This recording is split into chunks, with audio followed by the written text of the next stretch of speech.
प्रयागराज की ठंडी और तेज बारिश में गंगा सिटी हॉस्पिटल की पुरानी लेकिन आधुनिक इमारत चमक रही है। गंगा नदी की हवा हॉस्पिटल के आसपास बह रही है। अंदर ऑपरेशन थिएटर नंबर 3 की तेज सफेद लाइट्स जल रही हैं। डॉक्टर नेहा शर्मा 32 साल की प्रतिभाशाली न्यूरोसर्जन मास्क, सर्जिकल कैप और स्टेराइल ग्लव्स पहने हुए एक 28 साल के युवक की ब्रेन एन्यूरिज्म क्लिपिंग सर्जरी कर रही हैं। मरीज का सिर मेफील्ड्स कल क्लैंप से पूरी तरह फिक्स किया गया है ताकि कोई भी हल्की सी मूवमेंट न हो। कार्ल जाइस ऑपरेटिव माइक्रोस्कोप से नेहा ब्रेन की गहराई में देख रही हैं। उनका माथा पसीने से तर है, आंखों में एकाग्रता, जिम्मेदारी और थोड़ी चिंता का मिश्रण। एनेस्थेटिस्ट मॉनिटर चेक कर रहा है, नर्सें इंस्ट्रूमेंट्स पास कर रही हैं। नेहा की आवाज दृढ़ लेकिन शांत है। क्लैंप लगाओ, सुई 402। एन्यूरिज्म की दीवार बहुत पतली और कमजोर है। एक छोटी सी गलती और मरीज हमेशा के लिए चला जाएगा। सब फोकस रखो, हमें इस युवक की जान बचानी है। उसकी मां बाहर इंतजार कर रही हैं और बार बार पूछ रही हैं कि मेरा बेटा ठीक हो जाएगा ना। घंटों की मेहनत चलती है। ब्रेन टिश्यू को सावधानी से अलग करना, ब्लड वेसल्स को आइसोलेट करना, एन्यूरिज्म को प्रिसाइजली क्लिप लगाना, ब्रेन की सूजन को कंट्रोल करना, इंट्रा ऑपरेटिव नेविगेशन सिस्टम से हर स्टेप चेक करना। आखिरकार सर्जरी सफल होती है। मॉनिटर पर हार्ट बीट स्थिर हो जाती है। पूरी टीम राहत की सांस लेते हुए तालियां बजाती है। नेहा थककर मुस्कुराती हैं और कहती हैं, थैंक यू टीम, बहुत अच्छा काम किया। पेशेंट अब स्टेबल है लेकिन अगले 24 घंटे क्रिटिकल हैं। आईसीयू में शिफ्ट करो और हर घंटे न्यूरो चेकअप करो। जैसे ही वे थिएटर से बाहर निकलती हैं, उनका फोन वाइब्रेट करता है। घर से अमित का मैसेज, रिया सो गई है लेकिन हर 5 मिनट में तुम्हारा नाम ले रही थी। उसने तुम्हारे लिए एक नया ड्राइंग बनाया है जिसमें तुम डॉक्टर कोट में हो और हम तीनों संगम घाट पर साथ हैं। नेहा की आंखें नम हो जाती हैं। वे दीवार से टिककर एक पल के लिए आंखें बंद कर लेती हैं, जैसे पुरानी यादें उन्हें घेर रही हों। उनके पिता की मौत का वो दिन जब वे भी इसी हॉस्पिटल में थे। रात के 11 बज चुके हैं जब नेहा थकी हारी घर पहुंचती है। प्रयागराज की सड़कों पर अभी भी बारिश हो रही है। दरवाजा खोलते ही अमित सोफे पर आंखें बंद किए पड़ा है। उसका चेहरा थकान, गुस्सा और प्यार का मिश्रण दिखा रहा है। लिविंग रूम में रिया का रंग बिरंगा ड्राइंग पड़ा है। बड़े अक्षरों में मम्मी आई लव यू लिखा है। नीचे एक परिवार की तस्वीर जिसमें मम्मी सर्जरी कर रही हैं, पापा और रिया बाहर फूल लेकर इंतजार कर रहे हैं। नेहा चुपके से रिया के कमरे में जाती हैं। 6 साल की रिया सो रही है। उसके छोटे हाथ में एक पुराना टेडी बियर है जिसे नेहा ने उसके जन्म के समय दिया था। नेहा उसके माथे को प्यार से चूमती हैं और फुसफुसाती हैं, मम्मी सॉरी बेटा, रोज वादा करती हूँ और रोज टूट जाता है। तू जानती है ना, मम्मी बहुत सारी जिंदगियां बचाती है। अमित जाग जाता है और थके लेकिन दर्द भरे स्वर में कहता है, फिर 11 बज गए नेहा। रिया ने पूछा था तुम कब आओगी। उसका बर्थडे सिर्फ 3 दिन बाद है। क्या हम तीनों कभी साथ डिनर करेंगे, संगम घाट पर घूमेंगे, गंगा आरती देखेंगे, या सिर्फ हॉस्पिटल की ड्यूटी और घर के बीच की ये दूरी ही हमारी जिंदगी बन गई है। नेहा थककर जवाब देती हैं, अमित तुम जानते हो मेरा काम कितना जरूरी है। आज भी मैंने एक युवा पेशेंट की जान बचाई जिसकी मां ने मुझे मां कहकर रोया और कहा कि तुम देवी हो। अमित गुस्से और दर्द से भरकर कहता है, और हमारी जिंदगी, ये हॉस्पिटल तुम्हें पूरी तरह खा जा रहा है। रिया हर रात तुम्हारा स्टेथोस्कोप लेकर सोती है और पूछती है कि मम्मी कब आएंगी। तुम्हें फैसला करना होगा, हॉस्पिटल या हम। मैं और रिया और इंतजार नहीं कर सकते।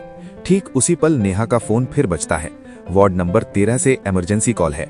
नेहा तुरंत तैयार होने लगती हैं। अमित निराश होकर मुंह फेर लेता है। नेहा जाते जाते उसका हाथ पकड़कर कहती हैं, मैं कोशिश करूंगी जल्दी आने की। प्लीज समझो, कुछ पेशेंट्स की जिंदगी मेरे हाथ में है। वार्ड नंबर 13, जिसे नर्सें चुपके चुपके मौत का वार्ड कहती हैं, में रात 1:30 बजे अचानक हड़कंप मच जाता है। नर्स प्रिया, नेहा की सबसे पुरानी और भरोसेमंद दोस्त, घबराई हुई दौड़ती हुई नेहा के पास पहुंचती है और कांपती आवाज में कहती है, डॉक्टर नेहा, पेशेंट नंबर 47 अचानक चला गया। उसकी रिपोर्ट में कुछ भी गड़बड़ नहीं दिख रहा था। ईसीजी पूरी तरह नॉर्मल था, ब्लड प्रेशर स्टेबल था, न्यूरो चेकअप ठीक था, लेकिन अचानक हार्ट फेलियर हो गया और कुछ भी नहीं किया जा सका। नेहा तुरंत वार्ड में पहुंचती हैं। पेशेंट का शरीर बिस्तर पर ठंडा पड़ा है, चेहरा पीला और सूखा। वे रिपोर्ट्स चेक करती हैं और उनका चेहरा सख्त हो जाता है। ये इस महीने का तीसरा केस है। तीनों पेशेंट्स में एक ही दवा न्यूरोक्स 9 दी गई थी। ये दवा न्यूरो केस में इस्तेमाल होती है, लेकिन इनमें कुछ बहुत गलत है। बैच नंबर एक ही है और हर बार मौत का पैटर्न समान। ठीक उसी समय उनके पुराने मेंटर डॉक्टर राघव मेहता, 55 साल के सम्मानित सीनियर सर्जन वहां पहुंच जाते हैं। वे शांत लेकिन थोड़े तनावपूर्ण स्वर में कहते हैं, नेहा बेटा, कभी कभी पेशेंट चले जाते हैं, तुम इतना टेंशन मत लो। तुम्हारी सर्जरी की तारीफ पूरे प्रयागराज में है, लोग तुम्हें गंगा किनारे की देवी कहते हैं। नेहा उनकी आंखों में सीधे देखते हुए कहती हैं, सर मुझे लगता है कुछ बहुत गलत है। न्यूरॉक्स 9 के बैच नंबर में कुछ गलत मिल रहा है, मैं लैब में चेक करूंगी। डॉक्टर राघव मुस्कुराते हुए जवाब देते हैं, तुम अभी भी उतनी ही जिद्दी और ईमानदार हो जितनी तुम्हारी ट्रेनिंग के दिनों में थी, जब तुम मेरी सबसे अच्छी स्टूडेंट थी और मैंने तुम्हें पहली बार स्कैल्पेल थमाया था। कल सुबह मीटिंग में बात करेंगे, अब आराम करो, तुम थकी हुई हो। लेकिन नेहा की शंका बढ़ती जा रही है। वे रात भर सो नहीं पाती, पुरानी यादें सता रही हैं। उनके पिता की मौत 15 साल पहले इसी हॉस्पिटल में हुई थी। अगली सुबह घर पर छोटी रिया स्कूल यूनिफॉर्म पहने बैग लेकर तैयार खड़ी है। वे मासूम और उम्मीद भरी आंखों से कहती है, मम्मी आज तुम स्कूल आओगी ना? आज पेरेंट्स डे है, टीचर ने बोला सबकी मम्मी पापा आएंगे। मैंने तुम्हारे लिए स्पेशल डांस प्रैक्टिस की है और एक कार्ड बनाया है जिसमें लिखा है, मेरी मम्मी सबसे बहादुर डॉक्टर हैं जो जिंदगियां बचाती है। नेहा उसे कसकर गले लगाती हैं। उनकी आंखों में आंसू हैं, लेकिन वे मुस्कुराने की कोशिश करती हैं। बेटा, मम्मी आज ड्यूटी पर है, बहुत जरूरी पेशेंट्स हैं जिनकी जान मेरे हाथ में है। कल जरूर आऊंगी, प्रॉमिस। मैं तुम्हें आइसक्रीम खिलाऊंगी। अमित दूर खड़े होकर उन्हें घूर रहा है। उसकी आंखों में गुस्सा, दर्द और थकान का मिश्रण दिख रहा है। वे धीरे से लेकिन दृढ़ स्वर में कहता है, नेहा अगर आज भी नहीं आई तो मैं रिया को लेकर मैके चला जाऊंगा। ये आखिरी वार्निंग है। रिया को माँ की जरूरत है, न कि सिर्फ पैसे और नाम की। तुम हर दिन कहती हो कल, लेकिन कल कभी नहीं आता। नेहा कुछ नहीं कह पाती। वे चुपचाप घर से निकल जाती हैं। हॉस्पिटल पहुंचते ही उनके फोन पर एक अनोनिमस मैसेज आता है। मैसेज पढ़कर उनका हाथ कांप जाता है। न्यूरॉक्स 9 मत छेड़ना, वरना तुम्हारी बेटी रिया अगली लिस्ट में होगी। हम सब देख रहे हैं। एक गलती और तुम्हारा परिवार टूट जाएगा। नेहा चारों तरफ डरते हुए देखती हैं। डर और गुस्सा उनके चेहरे पर साफ झलक रहा है। वे प्रिया को फोन करती हैं और चुपके से बात करती हैं। हॉस्पिटल के लंबे और सुनसान कॉरिडोर में नर्स प्रिया नेहा के कान में फुसफुसाती है, नेहा कल रात मैंने डॉक्टर विकास को लैब में कुछ छुपाते देखा था। वे बहुत घबराया हुआ और पसीने से तर था। मुझे शक हो रहा है कि वे कुछ गलत कर रहा है। और सुनो, स्टाफ में अफवाहें चल रही हैं कि वार्ड 13 में कई पेशेंट्स के ऑर्गन गायब हो रहे हैं। नेहा और प्रिया चुपके से लैब में घुसती हैं। फाइल्स और कंप्यूटर चेक करने पर उन्हें चौंकाने वाले दस्तावेज मिलते हैं।